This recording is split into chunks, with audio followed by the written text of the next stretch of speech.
Just to put this in context, Nadine George is an internationally renowned voice teacher. For the past 20 years, she's been combining her groundbreaking work in Europe with teaching here at RSAMD, where her work is now the chosen technique taught by the Centre for Voice and Performance. Hundreds of students have passed through Nadine's hands and gone on to illuminate the profession with the techniques that they've learned here.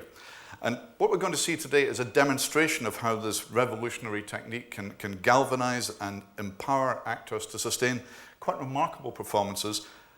In a few minutes, Nadine and some willing participants will give us an insight into the work, but let's begin by taking a few minutes to look at how the technique was developed. Because, Nadine, the origins of this vocal technique actually lie in circumstances of devastating tragedy. Yes, it's not like a normal vocal technique that I was taught by Cicely Berry at Central.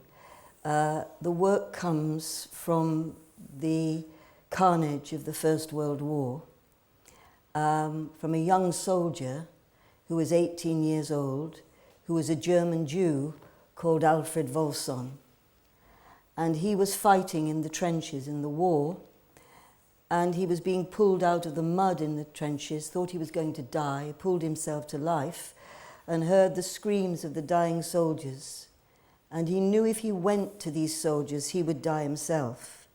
But he asked himself one absolutely incredible question in that terrible moment. And the question was, how can there be such life in the voice of somebody who is dying? Because Wolfson was a very good singer and musician. And he found that the singing lessons weren't giving him what he wanted. So he felt that the human voice was capable of much more. And he had with him in his heart and his soul and his mind the cries of the dying soldiers. And he started to research on his own voice these sounds to prove whether his theories were true or not, which I find absolutely remarkable at that time. And Wolfson worked on his own voice, and then great singers in the opera in Berlin who had problems with their voices started working with Wolfson. So that's the origin.